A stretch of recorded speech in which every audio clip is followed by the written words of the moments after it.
On this week's 6th edition of the LGHL Access, we've got the trending news of the LGHL, the lineups of the week, the Rebels Corner, and the top 10 power rankings. All of this coming up right now.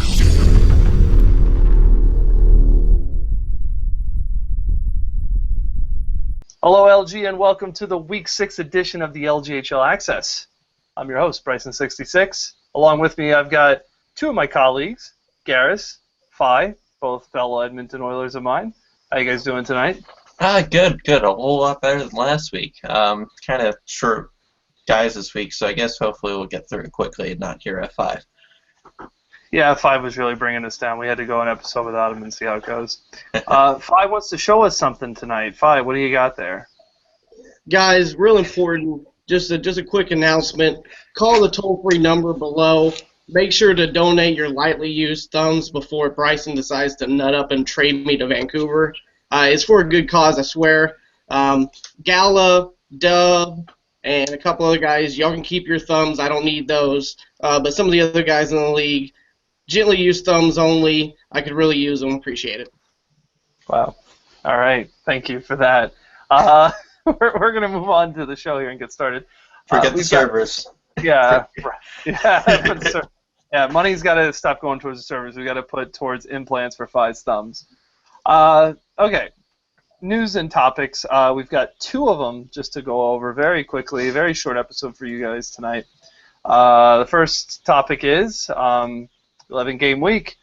It was crazy. There was a lot of people played 4 games. You're going to see a lot of guys with on the lineup of the week with the 4 games. So it was crazy for me personally as a manager trying to figure everything out and get everybody in for games. But got through the week, so now we're all caught up and pending any DOS attacks or Lizard Squad attacks on Xbox, knocking on wood, probably get to finish the season on time here. I doubt it, but we'll see. Next topic is LGHL Game of the Night.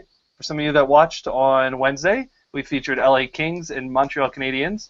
I was joined by Rush Pak to do that episode. It was quite entertaining, and we look to do it next week.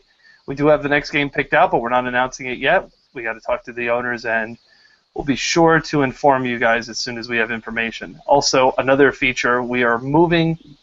We're going to ask the owners if it's okay with them before we do so, but we are looking to move that one game only to a 9 p.m. slot on Wednesday. So, we don't have people saying, oh, I was playing a game, I couldn't watch it, I watched it afterwards. Nobody wants to watch it afterwards. Who likes recording games and watching them? I bet you do, Phi. You probably do that. You probably record your Cowboys to see their sorry butts lose every week, right? Phi's probably the kind of person. All the tape watching I can get, especially when it comes to internet hockey. Yeah, well, that's true. That's true. So, yeah. Yes, Sean? I was going to say, Phi's the type of person that probably records the Super Bowl to watch it the next day after. Look at Phi. He's not going to say anything because it's true. But yeah, so a few new things this week. We'll be sure to announce them through the Twitter channel on for you guys as soon as we have the fullest information. So we're going to get started on the show here. Next up, we've got lineups of the week. Don't go anywhere. Sometimes you just feel tired. Feel weak. Welcome back. We've got lineups of the week. Probably the most talked about topic of the show, besides Phi's Rebel Corner. This is one that people really care about, so we're going to make sure we get this one right this week. I would like to extend an apology to Toast. We did miss that one, so we'll try and make it up to you. Not this week though. You didn't do well enough. Sorry. Well, I'm going to start off with the East, and Garris is going to do the West. So, without further ado, I'm going to give you guys the lineup of the week of the East. First up, from Toronto, everyone's favorite, Jack Dupe. He lives about an hour away from me. 4-0 this week, 13 points, 6 goals, 7 assists, plus 8, 31.6 shot percentage, only 2 PIMs through 4 games, which is very impressive for a forward like Jack that forechecks and puts pressure on. So a very solid week for Jack. At center, we've got his line mate. I believe it is his line mate. Trevelyan at center. He went 4-0, 14 points, 4 goals, 10 assists, plus 8, 9 shots, a 44.4 shot percentage, no PIMs. So, yeah, I mean, it's going to be pretty easy to go 4-0 as a line if you're not taking any PIMs. So good sign there for Toronto. Next up, from the Boston Bruins, we've got Stiffmeister, 3-0-1, 18 points, 11 goals, 7 assists, plus 9, 17 shots. So he was shooting 64.7% power play goal. Very nice week for Stiffmeister. Next up, from the New York Islanders, we've seen him before on here. We're going to see him again. Torts, L93L, 4-0 week. No goals, 4 assists. All of his points are an assist. Plus 8. No PIMs, 4 hits. Very defensive week for Torts. Big wins over teams like Dallas, Colorado, Nashville, and Buffalo. So very nice week for Torts. Left D, we've got the Columbus Blue Jackets owner, Potsy, going 4-0. 6 points, all an assist, plus 4. 2 PIMs, 10 hits. His big notable notes here for his week is he pulled off some very big wins for his team, beating Winnipeg, and the next 3 all playoff teams, Detroit, Calgary, and Edmonton. Very nice week for Potsy. And last up, we've got a very familiar face in net. That would be the man Mindhunter from the Islanders. 6-0-1, wins over Florida, Nashville, Chicago, Dallas, Colorado, Minnesota, and an overtime loss to the Canadiens. He put up a 78.9 save percentage and a 1.6 GAA. Very solid when you're allowing less than 2 goals per game. That's it for the East. Garris, what do we got for the West? First of all, you said big wins, and you said Winnipeg in the same sentence, so I'm going to correct you there. Oh, they're only 2 points out. They're only 2 points out. All right. Well, anyway, I'm going to start off with right wing for the Dallas Stars, the next one. He did go 3-0 in the week, only 8 points, plus 1, but did beat New Jersey. Panda traded away his team, so it's good to see people are still thriving on it. Center for the Nashville Predators, we have DFedX, otherwise known as PVT Killer. Did go 3-1 in the week, 8 points, plus 2. I mean, no one really in the West had an outstanding week on forward. The West didn't really have a good week in general. Moving on to the left wing, we have Chives01, 3-1 on the week, 11 points, 7 goals, plus 8. 7 of those came against St. Louis. Moving on to right D, everyone's favorite non-red name, Big 50. 3-0 in the week, 4 assists, plus 7. Good week. Moving on, we had his D partner for the week, Grugan. He only played 2 games this week, but he did go 2-0 and managed a plus 4. And then finally, moving on to familiar face, we have Mac. He did go 4-2-1 in the week, but he did have a 2.2 goals against and a 72 save percentage. And then again, the West didn't really do what we usually do, which is dominate. That's the lineup of the week for the West. Moving it back to Bryson.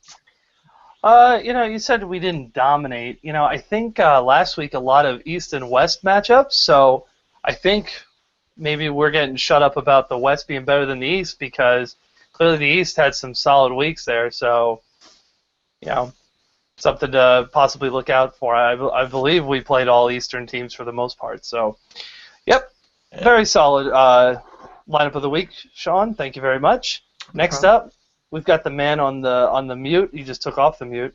Fi for Rebels Corner. That will be coming up next. Don't go anywhere.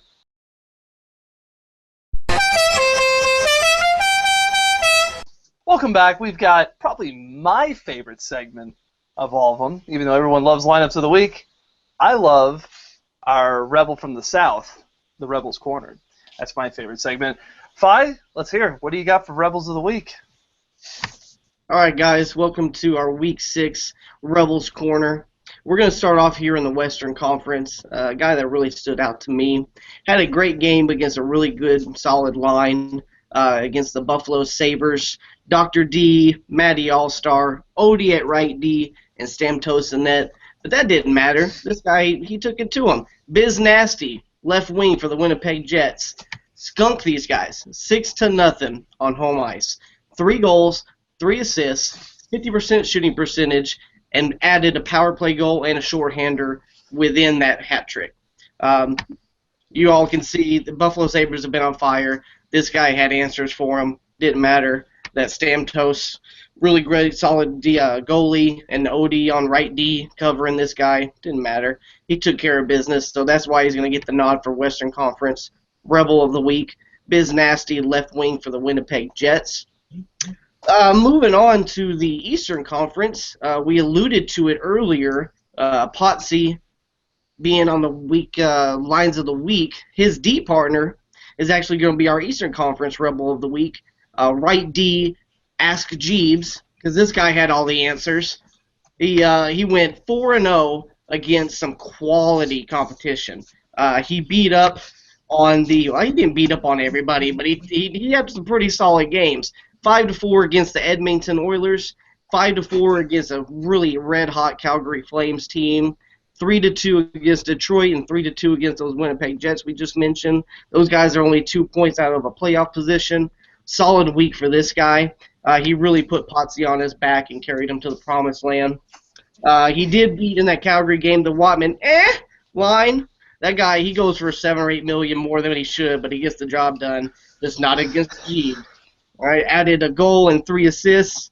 Power play goal was his goal of the game for that one. 5-4, added 2 points against the Edmonton guys. Solid week by this guy. Can't say enough about it. Ask Jeeves for Eastern Conference Rebel of the Week. Oh, and just to add, just a little tidbit. We go in depth here on the Rebel Corner. This guy plays left D normally. He had to switch to play right D because Potsy is bad at the buttons. So there you go. Just an even more little tidbit we add for you here on the Rebel Corner.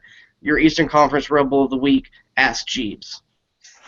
All right. Sounds good, man. Jeeves had a very solid week. Really wanted to put him in the lineup of the week, but we decided to go with Torts. So good for Jeeves. Good for, oh, man, I lost the name. Biz Nasty. Good for those two. Congratulations to them. Five, thank you very much. And that'll end it for Rebels Corner. Next up, we've got the top 10 power rankings. Stick around. Comes off, till the lights go out, till my leg give out, can't shut my mouth. Welcome back, and we're going to wrap this show up tonight with the top 10 power rankings. Garris, 5, myself. The normal 3, just doing our business. Garris, take it away, my friend. What do we got at number 10? Number 10, we have the Boston Bruins. They did go 6-3-2 on the 11-game week. Some impressive wins against Anaheim, Calgary, and, that's really it. I wouldn't call it impressive over Vancouver, St. Louis, and Nashville. But they did lose some key games to Arizona, Pittsburgh, Los Angeles, and, of course, our Edmonton Oilers. But after Swagger quit, the Lake's doing a good job to keep this team in the hunt. I'd like to see how they do for the rest of the season. For number 9, Fi, who you have? At number 9, we got the Pittsburgh Penguins. Regulars on our top 10, it seems. These guys, pretty solid week. The 11-game week, they end up going 5-6. Pretty respectable. Good wins against Dallas Stars team. The Minnesota Wild, they beat 4-2. St. Louis 5-3. And they beat the Arizona Coyotes 5-3 also. Some tough losses against the Ducks, 1-0, and it looks like they lost to they lost to Colorado 4-2. I don't think these guys make a whole lot of trades, so Smirky is obviously confident in the roster he has, but let's see if they don't try and shake things up here nearing the end of the season to get themselves in a prime position going into the playoffs. Smirky is a veteran owner. I'm sure he has something up his sleeve. So going on to number 8, Bryson, who you got? Interesting fact for this week. At number 8, this is actually one of our only 2 Western Conference teams in the top 10 power rankings.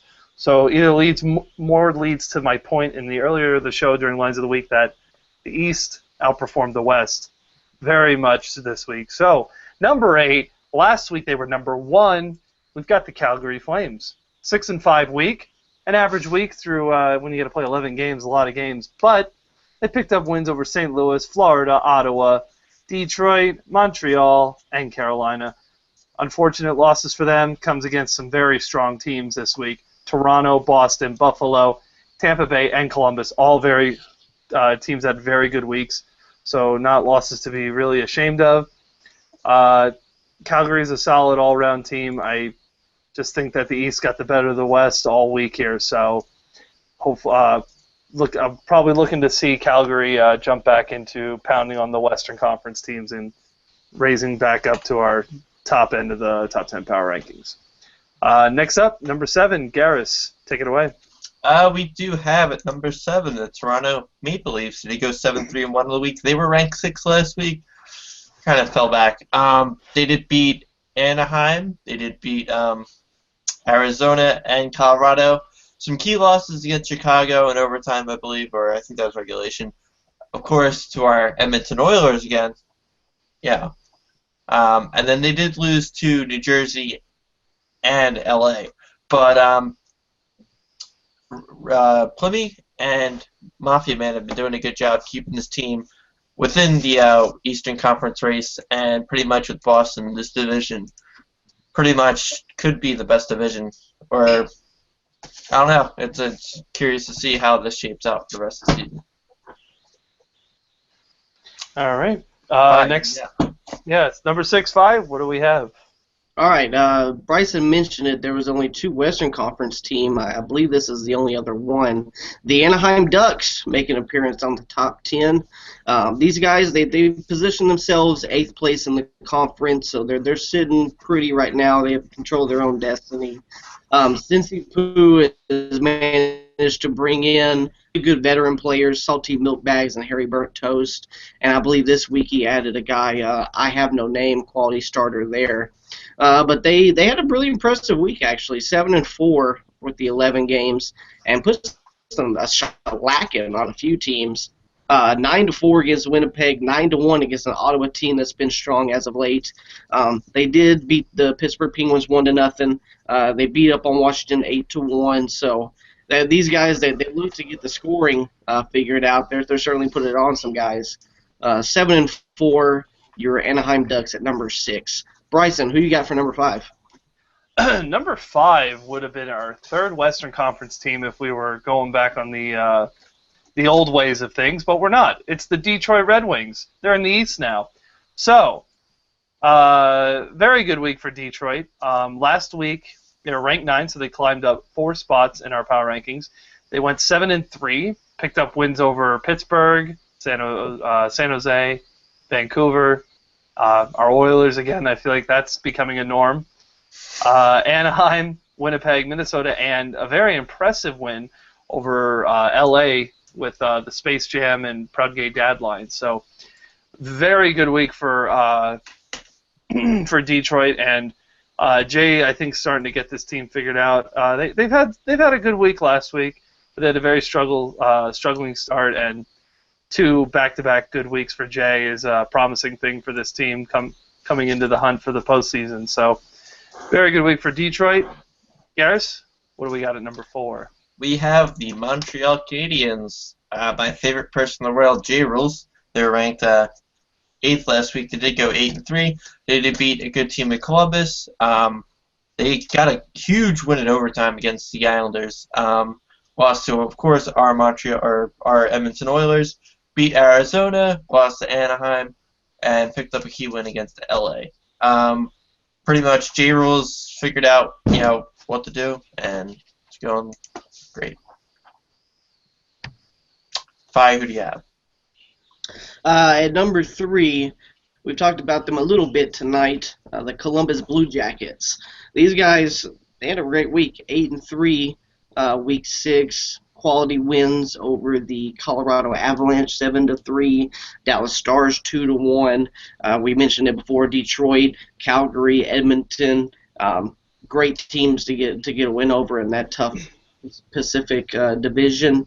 They did manage to beat Chicago as well. Tough loss against Minnesota, but that's a quality team. You can take a L on those guys and not be too ashamed of it. So, I guess the deep pairing of Potsy and Jeeves is really paying off for them when you go 8-3 on a week. So keep it up for those guys. Happy that Potsy's having a little bit of success here lately. On to you, Bryson, at number 2. At number 2, we have the Tampa Bay Lightning. Sorry, I'm still used to Sweet Lou owning the Sharks. 9-2 week for Lou and the boys. Their only losses coming against Anaheim and LA. Picking up wins 9-4 over Philadelphia, 3-0 over Carolina. They also beat San Jose, Vancouver, I believe was a forfeit win. Arizona, Calgary. I'm going to skip the next one because I've said it enough. Chicago, Colorado, and my Oilers. I'll go back to it. Lou's got a solid team. Like I said, it's for the most part kind of like the Sharks, except I think it's 100 times better with the SMP and Rayner on that team. Just adds so much more of a dynamic attack. So look for this team to still stay in the top 5. Last week they were at 5th. Now we're talking about number 2 team. So look for them to keep up the dominance, and be interesting to see how they play against Eastern Conference opponents next week with how well all these Eastern Conference teams played this week. So wrapping it up is Garris. Garris, what do we got for the top team? Prior weeks, this team kind of took the throne, and they're back to reclaim it. It's the New York Islanders. One blemish on the week, and that was in overtime. So pretty much they're going back to their old ways. They lost to the Canadiens in overtime, beat Minnesota, Dallas, Chicago, and Buffalo on the week for their key wins. Devin and Cakes are back, and they just went through a slump, but they're back on top. So, yeah, I mean, they're rounding out the week undefeated pretty much in regulation. Yeah, it's kind of tough to keep talking about the same team. Come on, Islanders. You got to do crappy for a couple weeks. You guys are already in the playoffs. Give the other teams a chance so we can talk more about the other teams. But, yeah, Cakes and Devin, no surprises there. Very good team built, and clearly it's paying off. So, Mindhunter! What was that? Mindhunter. Mindhunter. Yes, Mindhunter. I don't know. Was this his 3rd time now in lineups of the week? I believe so. Yeah, so, all-around built team from goaltending, defense, forwards. They've got it all figured out, and I expect to see them to continue their dominance. Like I said with the Lightning, I look extremely forward to seeing those Eastern Conference teams play each other and see how this next week pans out. It should be pretty interesting. So, well, this about does it for the show, guys. Very quick one. Not on the behind-the-scenes work, but for the show itself. It was a very quick episode, and we hope you all enjoyed it. Don't forget to check out Game of the Night on Wednesday at 9. Also, remember to subscribe to all of our social media networks, Twitter, YouTube, and Facebook. Whichever one reaches 1,000, one member is going to be drawn for Microsoft Xbox Live Gold and a couple other point cards and nice little gifts if you're selected. So subscribe. Let's get to 1,000 on all 3. Garris, Fi, I want to thank you two for being on the show. It's always a pleasure. Sorry to keep y'all waiting. Oh, and they don't know. No one knows here. See, we're the ones that suffer. So, but it was good. Thank you guys very much. We'll see you all next week. Till I collapse, I'm spilling these raps. Long as you feel them, to the day that I drop, you'll never say that I'm not killing them. Cause when I am not, then I'ma stop pinning them. And I am not hip-hop, and I'm just not Eminem. Subliminal thoughts when I'ma stop sending them. Women are caught in webs, spin them in hawk venom, adrenaline